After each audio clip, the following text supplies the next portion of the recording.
Mr. President. Senator from Kansas. Thank you, Mr. President. Let me associate myself with the remarks of Senator Isaacson and thank him and all of my colleagues who have come to the floor to eulogize, if that's the proper word, Senator Daniel Inouye. The Senate and our nation has lost an unsung hero, heroic in military valor, receiving the nation's highest honor, the Medal of Honor. Heroic as one chosen to lead with dignity in inquiries, investigations, seeking the truth during our most challenging times. A tireless guardian of our national security and champion to the men and women who put their lives at risk to protect the United States and whose legislative achievements have been simply remarkable. All this from a man who always gave others credit and never sought the spotlight.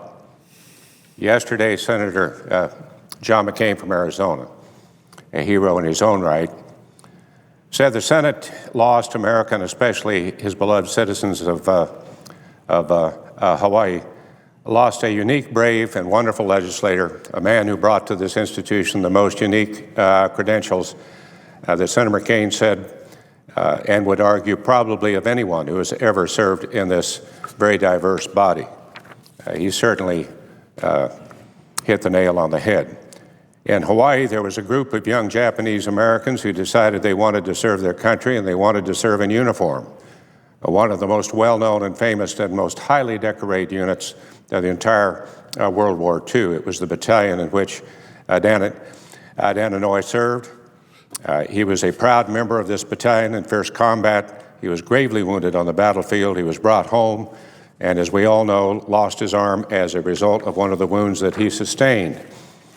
Then Senator McCain went on to point out that he went to the Veterans Hospital in Chicago, where a person in the same ward was an American Army second lieutenant who had also been wounded very seriously. He was wounded in Italy in combat. Bob Dole, Second Lieutenant Bob Dole of Kansas, a man that still today is representing the very best we have in Kansas in our country, and did such a great job as a leader of this body. And there began a friendship that lasted to this day. Both men gravely wounded, both certainly dedicated more than ever to serve their country. Both served with distinction. The friendship and the bonds of friendship that were forged in that hospital between Bob and Dan were unique and also enduring. Then yesterday also Senator Danny Akaka pointed out that his colleague from his native state was a true patriot, an American hero in every sense, and he is at this time in Hawaii the greatest leader. And then Danny Akaka said it is an incredible understatement to call him an institution. This chamber will never be the same without him. He also said that Daniel Inouye leaves behind him a list of accomplishments unlikely to ever be paralleled. His lifelong dedication and hard work in the name of his beloved country, the United States of America, influenced every part of his life and set him apart even in the Senate. So today will be the first day since Hawaii became a state in 1959 that Daniel Inouye will not be representing us in the Congress. Every child born in Hawaii will learn of Daniel Inouye, a man who changed the islands forever. Then Senator Akaka went and said that he was praying for his wife Irene, his son Ken, and his daughter-in-law Jessica, his stepdaughter Jennifer, and his granddaughter Maggie, who was the apple of his eye. Like so many, with Danny's untimely passing, I have lost a very, very, very, very dear friend. In truth, every senator in the Senate as an institution has lost a dear friend. We've lost one of the last institutional flames of the Senate. Upon reflection, the occasions I had the privilege to be with Danny also represented my personal career highlights as I look back. Codell's with Senator Ted Stevens, affectionately called Uncle Ted, where Danny always had T-shirts made that said, "I survived Codell Stevens." Ted took us to Antarctica North Korea, the Russian Far and Wild East, and any number of places of national interest where nobody else would go, as the song says, through the bushes and the brambles where a rabbit wouldn't go. Danny was the personification of those who get things done the effective way, staying in the background until time to take charge, and then give others credit.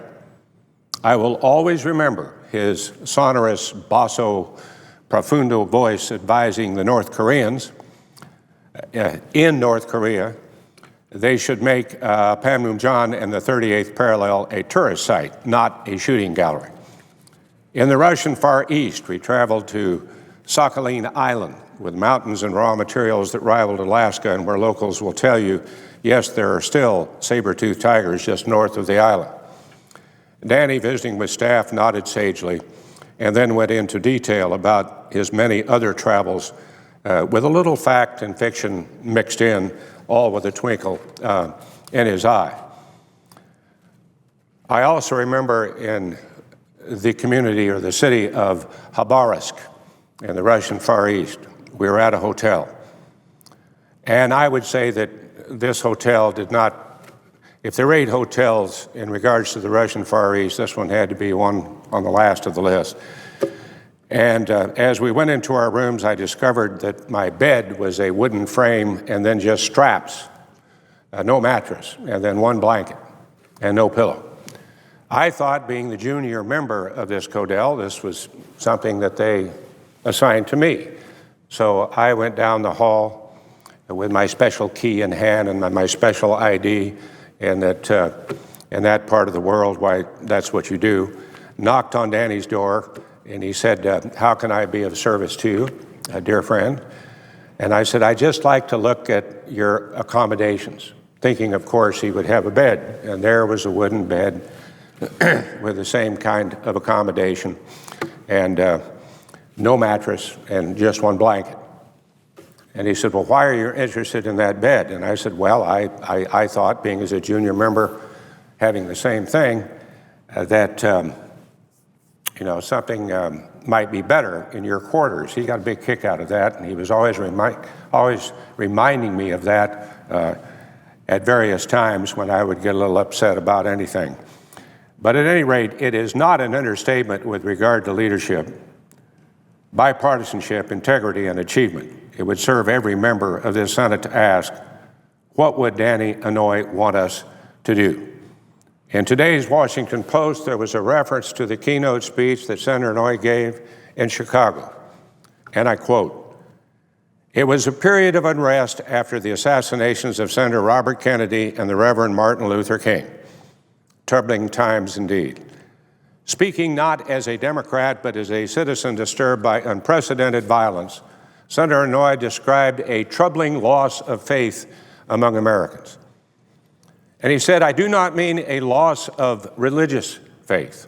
I mean a loss of faith in our country, its purposes, and its institutions. I mean a retreat from the responsibilities of citizenship. Danny called for Americans to rebuild their trust in government.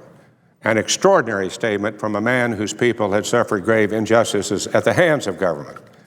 The article went on to say that Senator Inouye's remarks were immediately overshadowed by events at that convention, but that his speech was truly remarkable, but a speech that drew little attention then and is even less remembered now. My colleagues, Danny's speech should be required reading today, giving recently experienced tragedies in our country.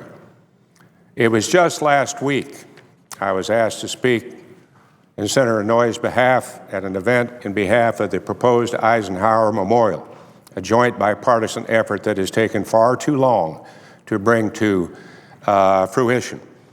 A day before, in the cloakroom just back there, we had one of our many discussions where he grabbed my hand and looked me in the eye and said, you know, you and I probably vote differently 80% of the time, but in all of our mutual efforts and all of our travels, I have considered you a brother. I didn't know what to do. I responded with a tear in my eye, and I said, I love you, Danny Inouye. And he said, I love you too. What a wonderful thing to hear from a true American hero in every respect. It has been a privilege and an honor to serve with such a remarkable and truly humble man. I also want to thank his wonderful staff and working with my staff on so many, many mutual projects. Aloha, my dear friend. I will miss you every day.